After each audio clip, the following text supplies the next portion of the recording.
They are not looking for weakness, not in the way you understand it. They are looking for a very specific and tragic combination of profound strengths intertwined with a single, critical, and often hidden vulnerability. They are drawn to your light, not because they wish to bask in it, but because their own inner world is a realm of absolute darkness, and they must consume your light to cast a shadow that makes them feel real. The selection is not a choice, it is a diagnosis. They are expert diagnosticians of the human soul, and they have diagnosed you as the perfect, unwitting donor for a transfusion that will leave them energized, and you utterly anemic. Let us dissect the profile of this perfect target, and as we do, you must banish the comforting illusion that you were chosen because you were weak, broken, or somehow less than. The brutal reality is often the opposite. The narcissist is a psychic mountaineer of the most perverse kind. There is no glory in conquering a small hill. Their ego demands the conquest of a towering, magnificent mountain, for only then can they feel tall themselves. They are drawn to your strengths. They are drawn to your empathy, not just because it is a pleasing quality, but because empathy is a superpower they themselves lack, and they must borrow yours to construct their alibi as a loving, feeling human being. Your empathy becomes the mirror in which they can see a reflection of a person with a soul. They are drawn to your intelligence, your talent, your success, your social standing, or your physical beauty, because they are fundamentally empty entities who define themselves by acquisition. By possessing you, they believe they possess your qualities. Your success becomes their success to brag about. Your beauty becomes their accessory to display. They are drawn to your resilience and your strength, not to admire it, but to test it. A person who crumbles at the first sign of pressure is a poor investment. They provide very little supply. A strong, resilient person, however, can endure months, years, even decades of their psychological abuse, providing a long-term, reliable source of fuel. They see your strength not as a virtue to be respected, but as a measure of the high quality of the resource they are about to mine. And most critically, their predatory instinct hones in, with lethal precision, on your conscience. They can sense a person who is programmed to self-reflect, to seek fairness, and to take responsibility. Your innate desire to be a good person is, to them, the most promising sign of all. It tells them that you are the perfect host for their favorite psychic mechanism, projection. They know, on a deep, instinctual level, that you are someone who, when faced with conflict, will look inward and ask, "What did I do wrong?" This quality, this beautiful virtue of conscientiousness, is the open, unlocked door to your soul.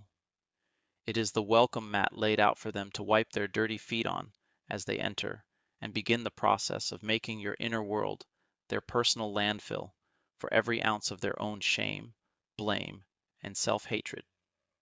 The early stages of what you call a relationship are not a process of mutual discovery.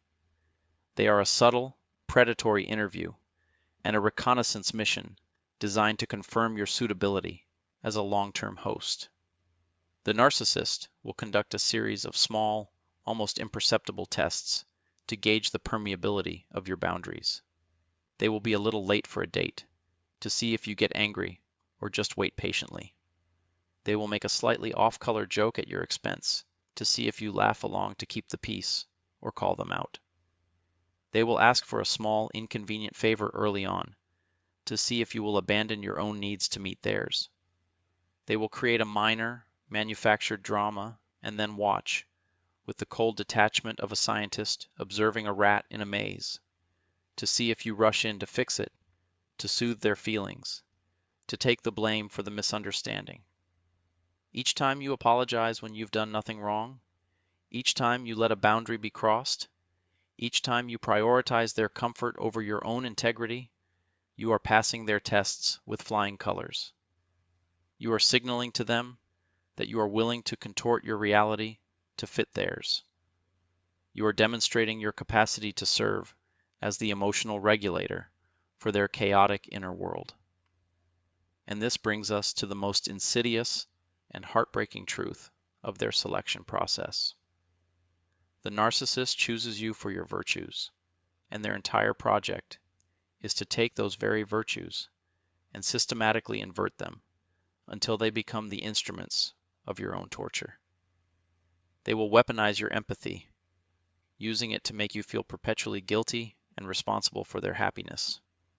They will exhaust your strength, pushing you to the brink to see how much abuse you can endure before you break.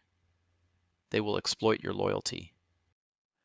At the very center of this silent, sterile museum stands a single flawless life-size statue made of the most delicate crystal. This is their false self, their grandiose persona, the perfect, infallible, and eternally blameless God they have built to worship and to be. The museum's sole, obsessive purpose is to protect this crystal statue from a single grain of external dust, a single vibration of criticism, a single crack of imperfection. Outside the reinforced walls of this museum rages a horrifying, eternal, and chaotic storm. This is the unendurable truth of their inner reality. A howling void of profound worthlessness, a swirling vortex of deep-seated shame, and a primal terror of being exposed as the empty fraud they intuitively know themselves to be. The act of accepting blame, of internalizing even the smallest iota of responsibility for a negative outcome, would be the equivalent of taking a sledgehammer to the museum's walls, allowing the full, annihilating force of that storm to rush in and shatter the crystal statue into a billion unrecognizable shards. In that moment, they would be left naked, alone, and defenseless in the heart of the hurricane of their own true self, facing the unbearable horror of their own emptiness. And so, their entire psychological apparatus, every neuron, every instinct, is programmed with one prime directive that supersedes all morality, all logic, all love. Protect the statue at all costs. Blame, therefore, is not a shield they choose to hold up. It is an emergency teleportation device that is hardwired into their very being. The instant a negative outcome, a mistake, a failure, a conflict, a disappointment, materializes in their reality, it is perceived as a direct, lethal missile aimed at the statue. And in that nanosecond, their psyche grabs that toxic, radioactive piece of negativity and teleports it outside the museum walls, launching it with violent, unerring force onto the nearest available target, you. This is not a simple verbal act of saying, "It's your fault." It is a profound, aggressive, and violent psychological process known as projection, and the narcissist is a grandmaster of this dark and twisted art. They do not just accuse you of their flaws. They perform a kind of psychic surgery on themselves without anesthetic, actively and brutally excising their own shame, their own incompetence, their own malice, their own infidelity, their own cruelty from their consciousness, and suturing it directly onto your soul. You become their living effigy, the vessel that must contain all the parts of themselves they cannot bear to own. When they fail at a project at work, and then come home to call you incompetent and lazy, it is because the searing feeling of their own incompetence is a psychological acid that threatens to dissolve their crystal statue from within. They must pour that acid onto you, watch it burn you, to feel clean and whole themselves. When they lie to you with a straight face, and then, hours later, fly into a rage accusing you of being a dishonest and secretive person, it is because their core identity as a good, honest person cannot coexist with the factual reality of their own deception. Therefore, you must become the liar, so they can remain the saint of their own narrative. You are not just a scapegoat, you are their psychic landfill, the designated, officially zoned dumping ground for all of their toxic, radioactive waste. They treat your mind, your heart, your spirit, and your reputation as a hazardous waste facility. And they visit it daily, hourly, to unload the burdens of their own corrupted soul.